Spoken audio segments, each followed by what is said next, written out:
So, welcome everybody. Good afternoon, good evening, good morning. Uh, Welcome everybody to the RISE webinar, and today's topic is on case management. Um, Before I start talking a little bit about the webinar today and about our presenter, I would quickly like to mention briefly about RISE, the RISE Learning Network, which focuses on learning on recovery and reintegration from child sexual exploitation. Um, and uh, as you may know, we run a series of webinars related to the recovery and reintegration of children, not only affected by child sexual exploitation, but also reintegration of children in different settings. In today's webinar, we have with us our presenter Yashoda Upreti, who is from Terre des Hommes Foundation in Nepal. And TDH is a RISE member as well. Yashoda will share how TDH in Nepal uses case management to provide a transparent monitoring and a quality control system, which facilitates a process to sustain actions to promote child protection, relying on teamwork and a strong child-centered approach. Yashoda is an anti-trafficking manager working with Terre des Hommes Foundation in Nepal and has been working since 2010, based from Nepal itself. She has also been involved in developing partnerships, delivering capacity building trainings, coaching, mentoring, implementing partners, and providing technical support to counter trafficking and child protection initiatives. Yashoda also provides technical support to partners on managing cases directly affecting children and women. I will now hand over uh, the session to Yashoda to start her presentation. Yashoda, Yes. over to you. Okay, thank you. Okay, hello, good afternoon, everybody. Uh, this is Yashoda from TDH Nepal, and I'm going to present case management. What is case management and how TDH Nepal is adopting case management in Nepalese context. So the case management is an information and decision-making mechanism for managing the time-bound relationship between child and adult child protection worker on particular child protection risks in a logical, participatory, systematic, and coordinated manner. Case management helps us to deal the cases, those child who are vulnerable or who are at risk and of protective factors or protection factors. It helps us for advocacy, documentation, and provided the services to the child. Actually, case management focus on individual, and it is a sequential document, and it is integrated, and it works on coordinated manner, and it is goal oriented, and it helps us to be accountable. It is a flexible, sequential process, and it is cost effective. It helps sustained in different way, and it is a comprehensive. And case management is at two levels. One is micro level and another is in macro level. In micro level, it helps to identify the cases and holistic assessment. It covers both risk factors and protective factors and care planning and implementation, follow-up of the cases and review of the cases and case closures. And at macro level, overview of all cases, Monitoring and evaluation generates an empirical evidence base for strategic planning, advocacy efforts, and staff and partner capacity building. Case management helps to minimize the risks and it helps to solve the problems and it helps to create the evidences and it is a record keeping or it helps to keep the institutional memory as well. Participation, child protection system. It is a child protection system and it helps to do advocacy as well. And it helps to do research and it helps to do report or prepare report. And resource mapping is one of the key in the case management. Based on that resource mapping, we can do referral of the cases or link the cases to the available resources.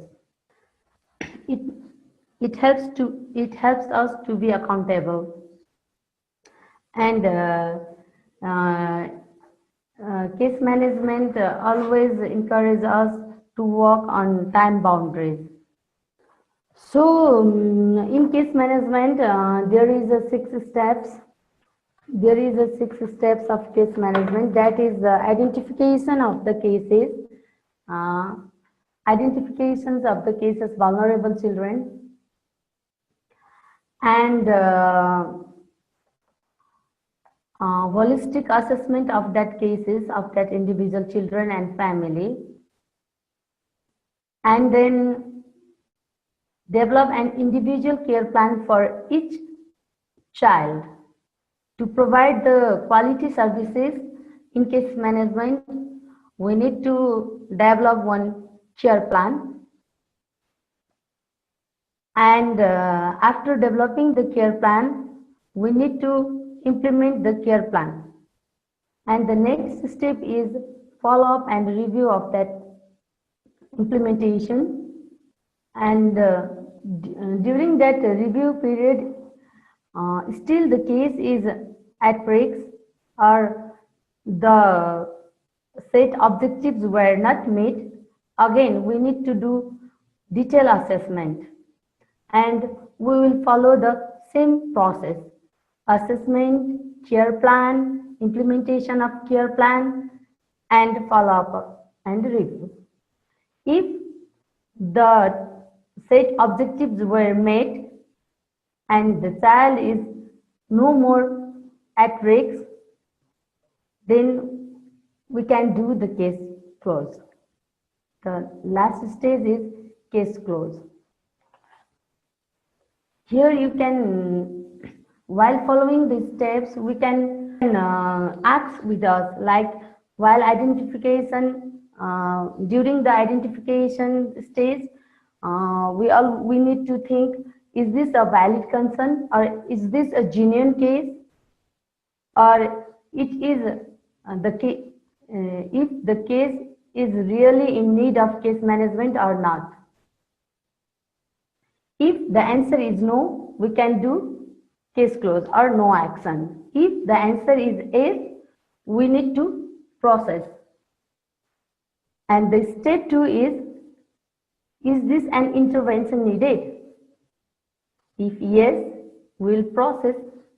If not, we will do case close. And in step 3, during the care plan, we can see the care plan as well. During the care plan, how can best support be provided? Means we should think our care plan should be smart, in a smart way. And this step 4 is implementation the case plan. During the implementation of the case plan, if we do have the services within our organization, then we can provide the services or support directly. If we don't have the services, we can link or refer for the support. Step 5, follow-up and review of the cases. The question is, has the case plan goal been met? Means if the objectives are met, we can do case close. If the objectives are not met, we need to do assessment again, and we need to follow the same process. Step 2, step 3, step 4, and step 5. Then if all the objectives were met, then we need to do case close.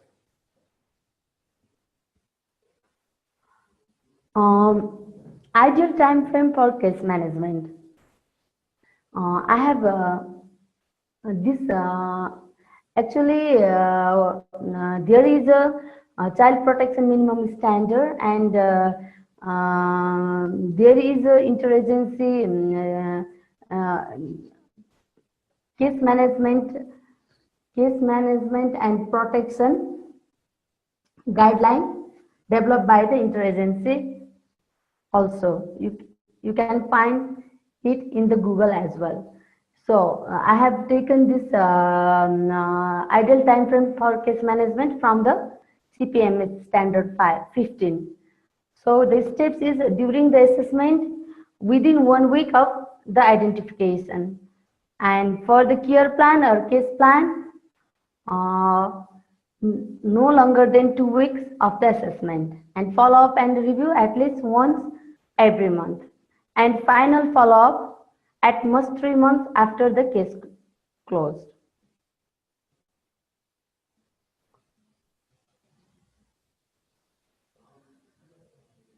And during the care plan stage,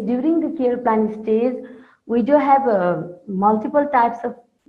We need to hold the multiple meetings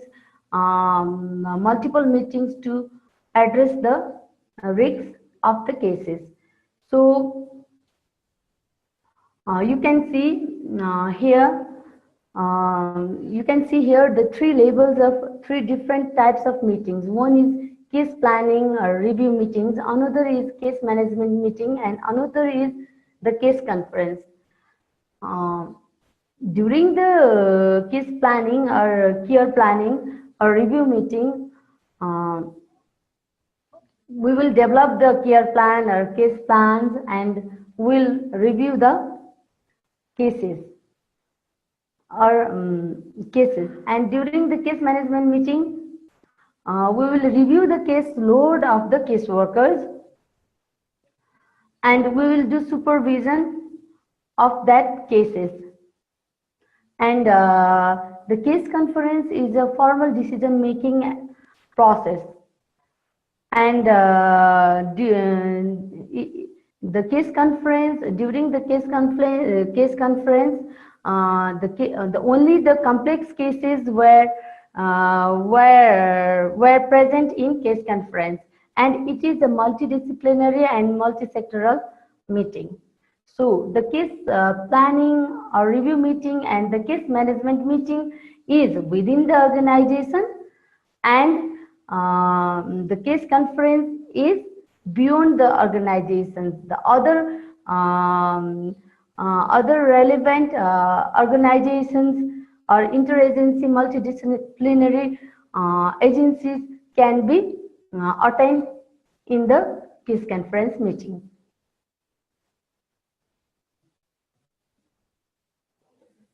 So in case management, the resource mapping is the most important thing. Actually, through this resource map, we can provide services to the needy cases, or we can link the cases to the available resources, or we can say the resource mapping is a referral pathway document or mapping of the organizations and their services or resources, or we can say it is a contact list answering of 4W: who, what, where, and when. Resources might be individual or an organization it is a formal or informal, it can be mobilized. Actually, we need to do resource map to manage the information, to avoid the duplications, uh, to mobilize the resources, to refer and link the services with the services, and for the best interest determination of the cases.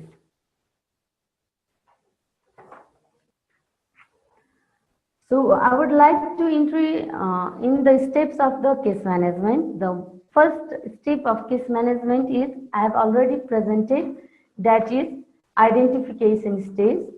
And in case management, the case worker directly identify the cases, or the cases can be referred from the third party as well.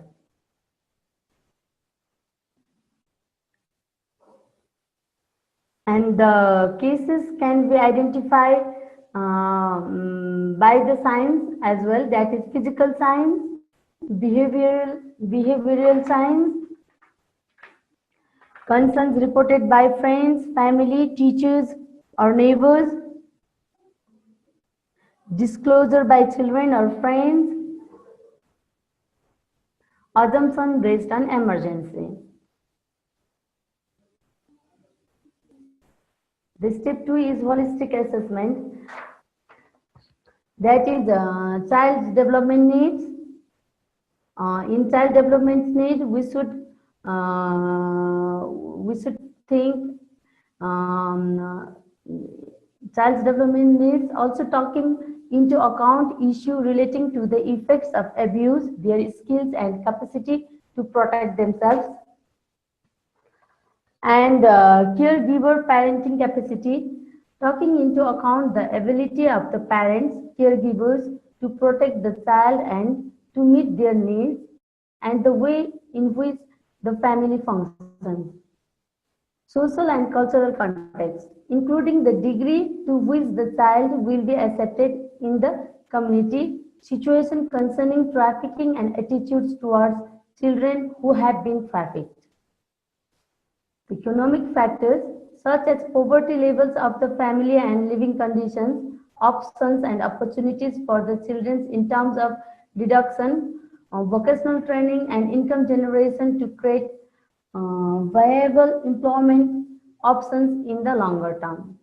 The wider community and family influence, such as the presence of other supportive adults, the availability of support for the family and the child, and other protective mechanisms in the community. And the next step is care planning. And the care planning might be the short term or long term. And it is linked for the specific risks. Being based on the specific risks, care planning is developed. It involves the family visits, telephonic conversations.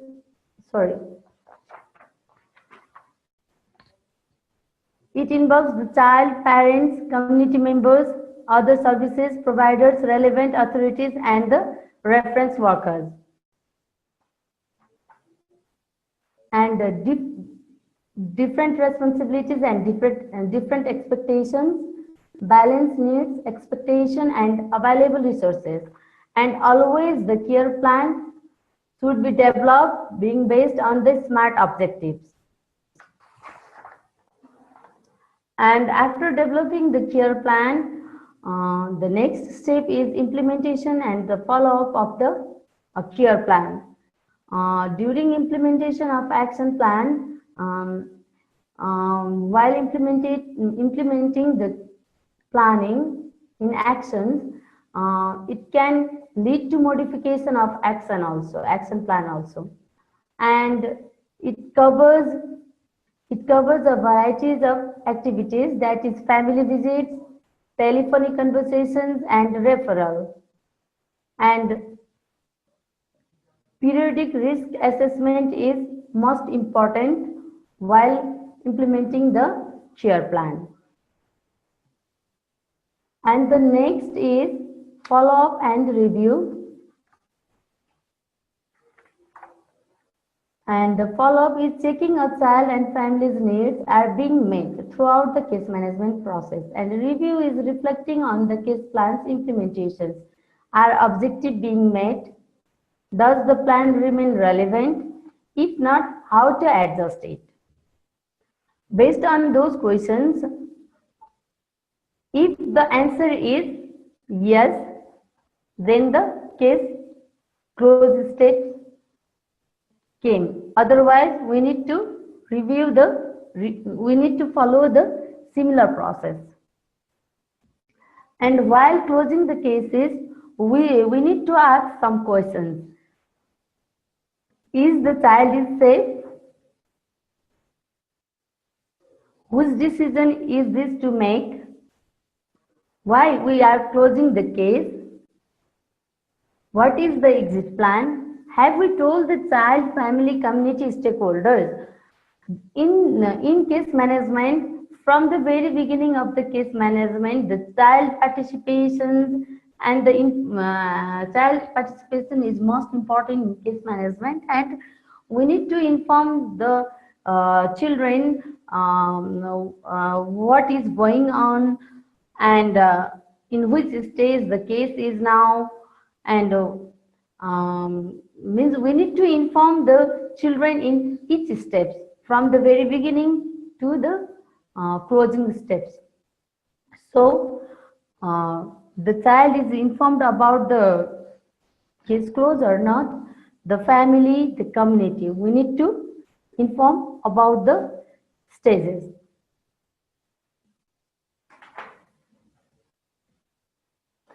And has TDS acted in the best interest of the child? We should, and after we receive the answer of all those questions, and if the answers are yes, then we can close the cases. And to close the cases, the organization will develop the process or policy of case closure as well. And in case management, the case note is very important. Case note is not a steps of case management, but it is very important in case management process. Case notes helps us to create the evidences. It helps to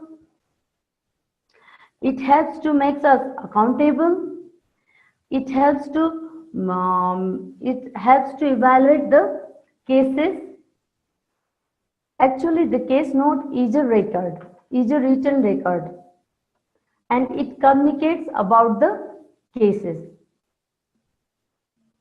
and it communicates about the steps what we follow during the case management. And the confidentiality is the most important. While we are doing the case management, the confidentiality is the most important part. Confidentiality is not disclosing information that might hurt someone.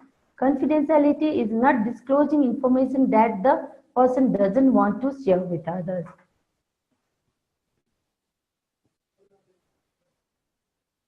And while actually during the case management, we need to share the information of the cases. While reviewing the cases, while doing case management, while doing case conference, we need to share the information about the cases. But we should always concern about those things. We shouldn't disclose the name, we shouldn't disclose the age, home address and contact numbers, working in the entertainment industries, involved in the sex work, HIV positive status, taking psychiatric medicine, rape victims, whatever. We should follow the need to know table. While giving the information or while sharing the information to others, we need to focus on the need to know. Who need to know the information and what information they need to know. In that basis, we'll share the information. The confidentiality is always means confidentiality is the key in the case management. Monitoring the quality of case management services. M&E is necessary to be accountable to beneficiaries, partners and donors. To do and case management is the tool. Case management can provide the case management is a tool or process, or it is a it can support for transparent or being transparent, and case management. While doing case management, we do have case files and we do have documents. It helps for monitoring and evaluation, and case management meeting also helps to be transparent, and the database. The beauty of the case management is the record and the database. Usually we don't have the database, and mainly in our context, in Nepalese context, we are poor in keeping database. But the case management helps us to keep the database and to provide the information. And it helps to provide the numbers, the data. And case management facilitates M&E at all levels, that is at beneficiaries levels, at partners levels, and at donors levels. Detailed case notes, tracing decision making, implementation of action plans at beneficiaries level. At partners level, human resource management, frequency of social worker visit per cases, resources, networking. And at donor level, that is log frame, report. And the importance of supervision in case management is to ensure quality of services, one, and to support and build capacity of the staff, and to provide care and releasing stress of the staff. If we are doing the case management, we need to provide the supervision. There should be provision of supervision of the cases. Why? Because it helps to ensure the quality of the services. Is the assessment is going well, the care plan is going well or not, what is the status of the implementation, means progresses of the cases, ensure confidentiality, etc.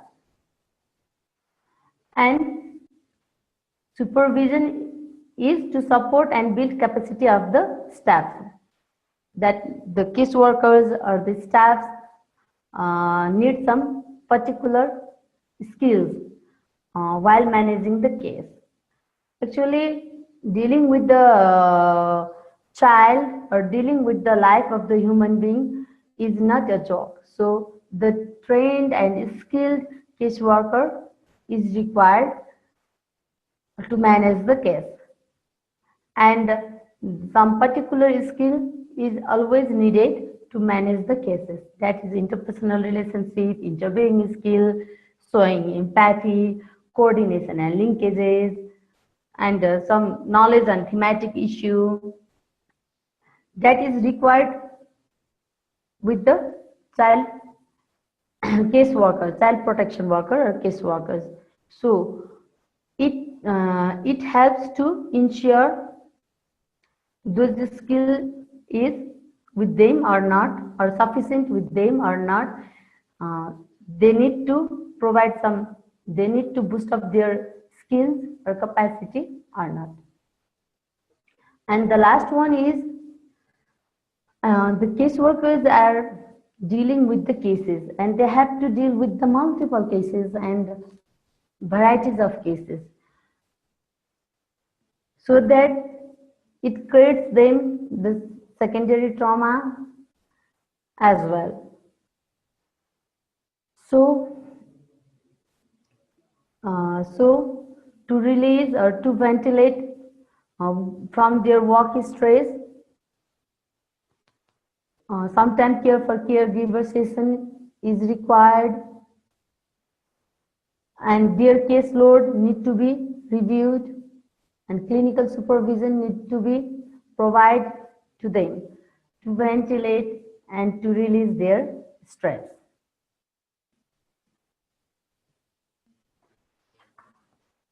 I would like to share some tedious Nepal experience with you.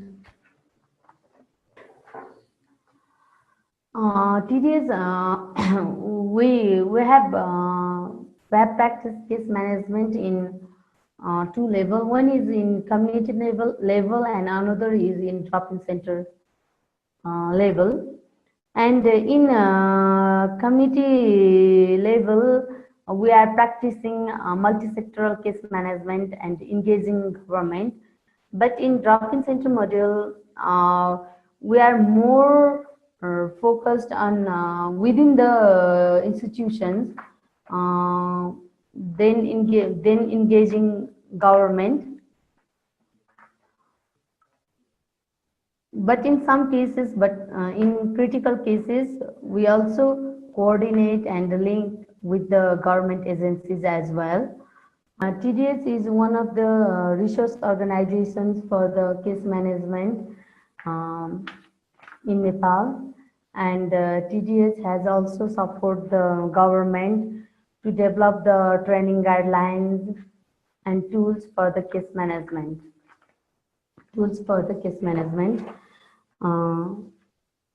As a member of TDS is a member of interagency working group, and as a member of interagency working group, TDS is in a Central Technical Committee of case management, and right now UNICEF is developing the child protection information management systems, and in that CPIMS, TDS is also one of the member of Central Technical Committee, and the motive of this CPIMS is to keep the data or to manage the data informations through the case management. Right now, the CPIMS is not much functioning. It is halted due to the changing situation, political situation of the Nepalese government, as Nepal is practicing the federalist structure, and it is in transition phase. So the process is also halt. This interagency working group is developing the training module for child protection officer, child protection inspector, and for the NGO partners as well. Thank you very much, and I'm happy to address your questions if you have any. Thank you, Yashoda, for that very interesting presentation. It is very, very comprehensive. We will now move on to the question and answer session. There is already a remark I see.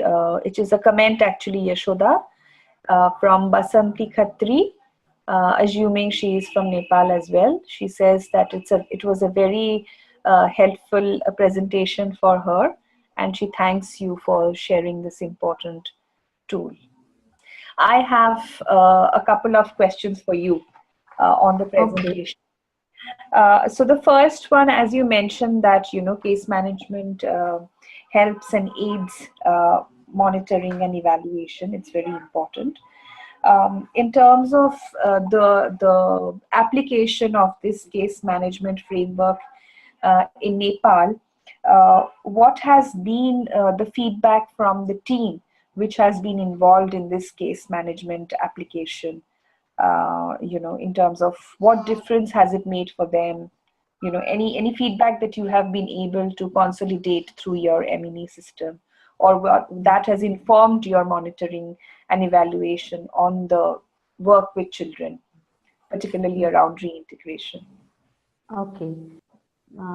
Case management is a very transparent, and it helps. It helps to keep the records, and we can show whenever we need, and we can analyze the data, and we can analyze the problems, and we can analyze the situations based on those data. So case management is a is a very big things, and we can do research on it, which helps to reflect the situations of the particular community or the particular issues. One thing, and another thing is that it makes us accountable to the beneficiaries and to the donor as well. Through the case management, we can, being very transparent, we can show our status to the donor and the other audience. And we are accountable. We can show the situation to the family, to the child, and to the other stakeholder as well. Whenever they asked, we can show, and we can provide the information to them. And another is, there is a process. In case management, there is a process. So in each process, we can do monitor. We can do monitoring during the assessment. We can do monitoring during the case plan or care plan, during the implementation, and during the case close.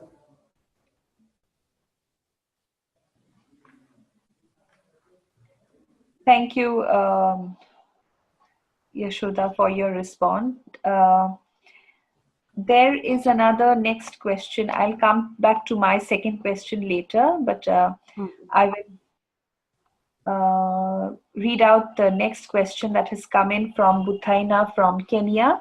She says it's a very informative and fantastic presentation. And her question is, she was wondering whether you take your staff through the stages of case management, or how do you introduce it so that there is shared understanding? While practicing case management, the training means the capacity and skill is most important. Without having training, we can't do case management, because dealing with the child, or dealing with the life of the child, is as crucial as the doctor is dealing. While so dealing with the human being, dealing with the life and emotions of the human being is the very crucial thing. So without any training, we can't do case management, because it is associated with confidentiality, it is associated with emotions, it is associated with protection issues and risk factors and all.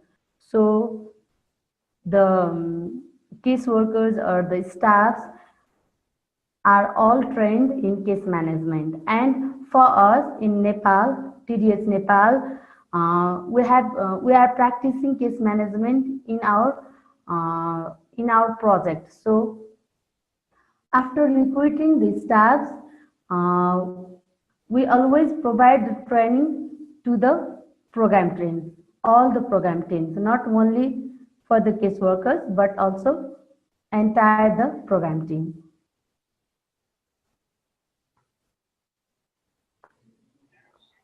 Okay, okay. So you mean you also provide the training to your partners who are involved working with you? Yes, yes. Okay, thank you, Yashoda. There is another question that has come in from Paul Adhoc from Trace, Kenya in Mombasa. Thank you, Yashoda, for a very well articulated presentation. He says that we are particularly impressed by TDH's time-bound nature of case management, the recommendation on staff capacity building, and the acknowledgement of need to go through stress ventilation. Thank you once again. So it's basically a comment. Okay. Thank you. While again we wait for more question, I'll probably quickly ask you my second question, Yashoda. Yes. Uh, uh, what has been, the feedback of the children who went through this process of case management in TDH Nepal or through your partners? What have the children said about it, if anything? Actually, the children were very much happy with the case management process because in the case management, the children is always in center, and without their participations, no cases can be forwarded or proceeded. So that in each steps, the children involvement is the most important in case management, and the acknowledgement of the children is crucial in case management. And they express thanks to the case management process. They said that through the case management, you help us to realize the situation, and you involve us to make decision by ourselves for us. So they are happy with the case management. And the another thing is that they said you keep us our information confidential, and the confidentiality is the part that they like in case management. Wonderful. I think those are very, very valuable feedback that you've quoted, Yashoda. Um, just while we are still waiting for more questions, if there are any, I was just moving, a step ahead in terms of having a robust case management system, which seems that you've really been following in TDH Nepal.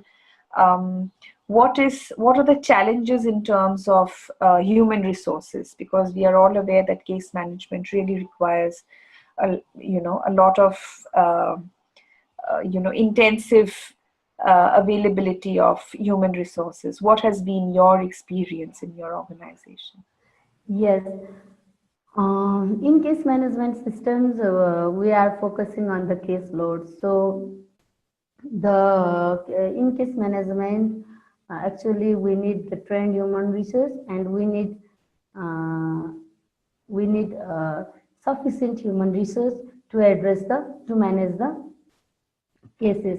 So sometimes if we do have project of less budget, it is really concern about the human resource and administrative cost. The case management, it requires um, human resource. The one challenge is that, and another thing is um, sometimes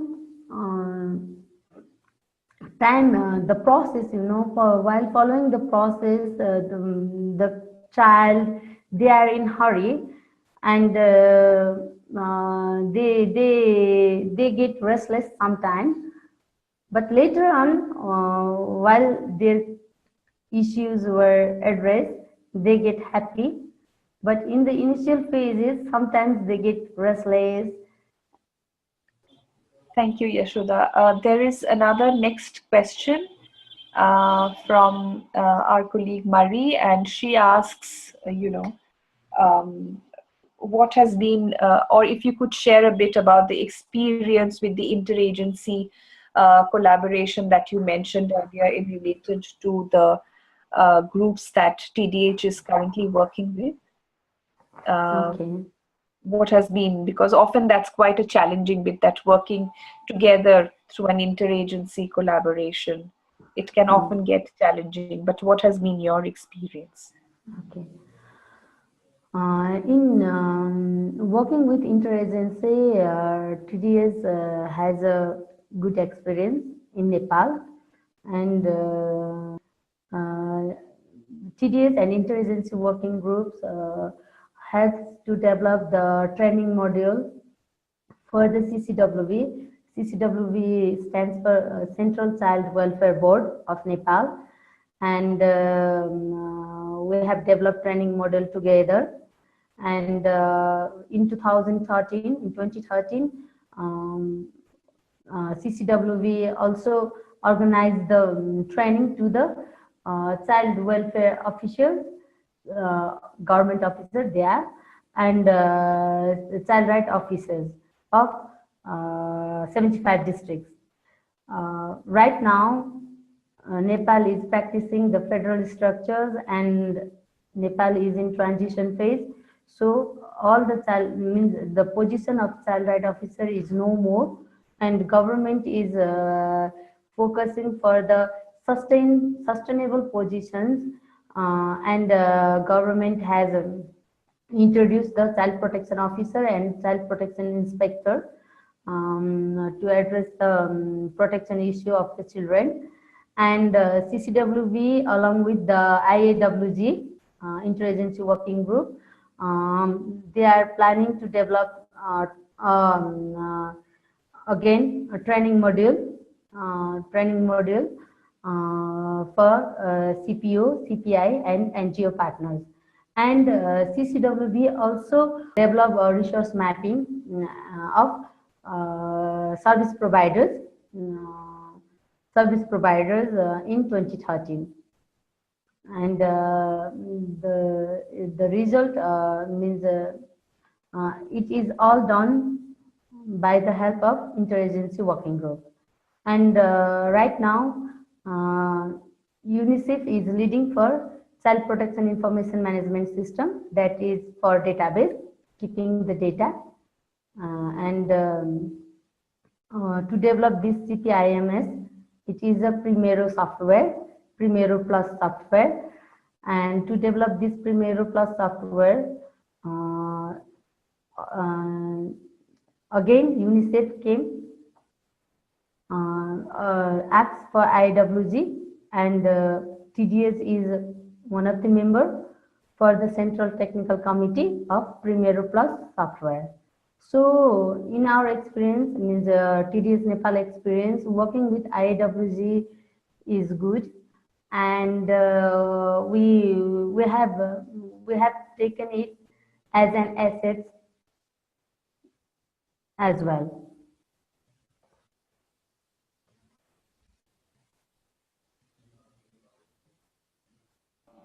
Thanks, Yashoda, for elaborating on that. And when you mentioned about the CPIMS in collaboration with UNICEF, you're referring to the Nepal context, right? Yes. Okay. Thank you. I'll move on to the next question. So that's again from Butaina. And she asks if you could share a little bit more about the case conferences to understand whether, one can hold one meeting for case planning or a review meeting.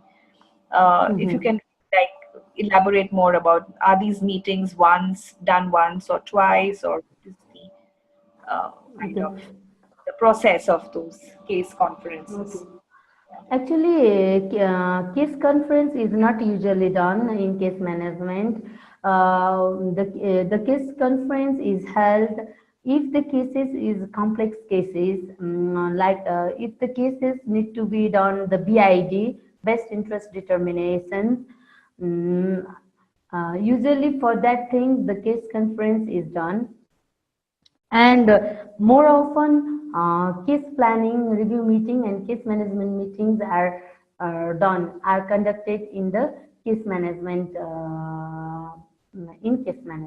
and the complex cases the separation, adoption, or the transportation of the cases.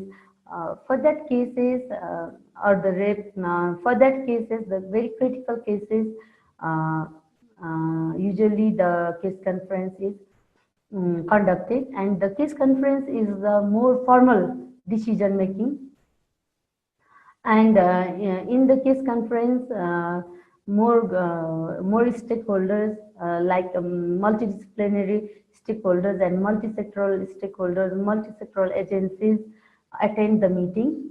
And also the responsible government authorities, government people like child protection officer or inspector, child welfare officers, they also participate in the case conference meeting.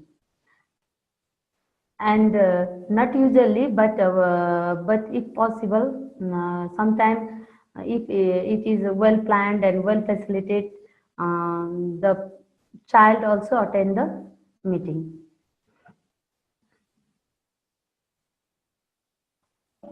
Thank you, Yashoda.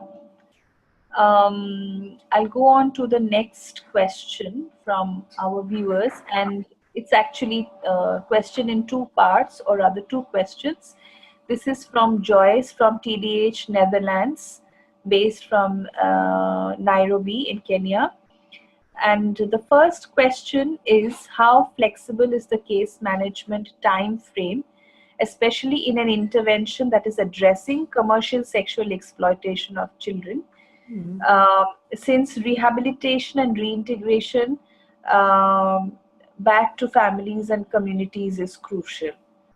So how flexible is the time frame when you really have to ensure that the reintegration and the rehabilitation process is really intense and time taking?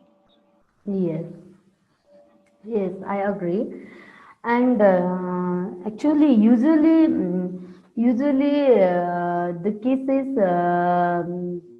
cases were closed uh, within the 6 months, but some cases goes up to 1 year, as 1 year too, but very few.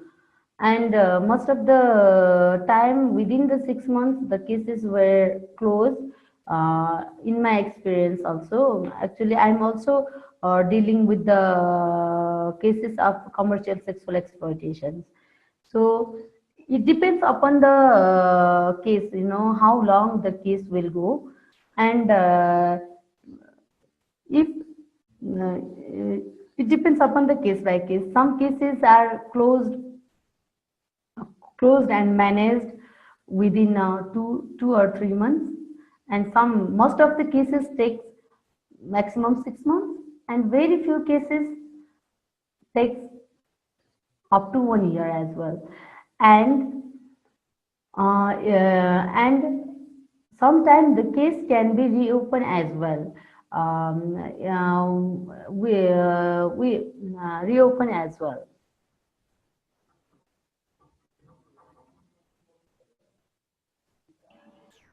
Thank you, Yashoda.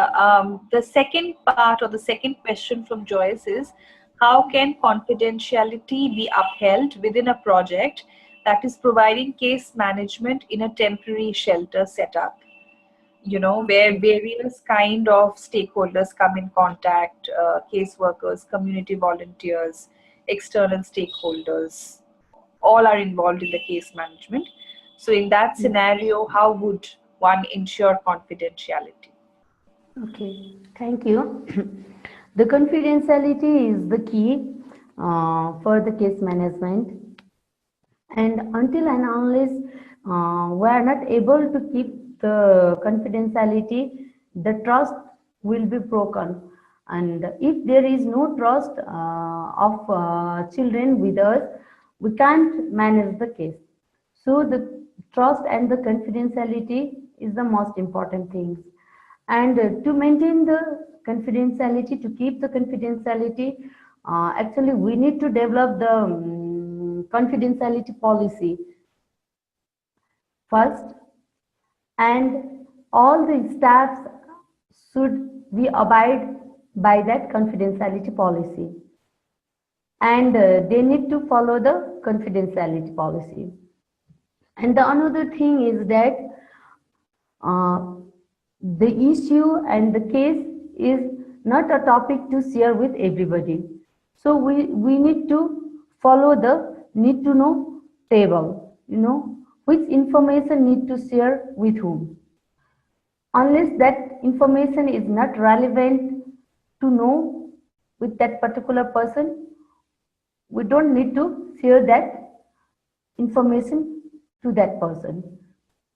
So it's up to you which information is need to give or share, which is not.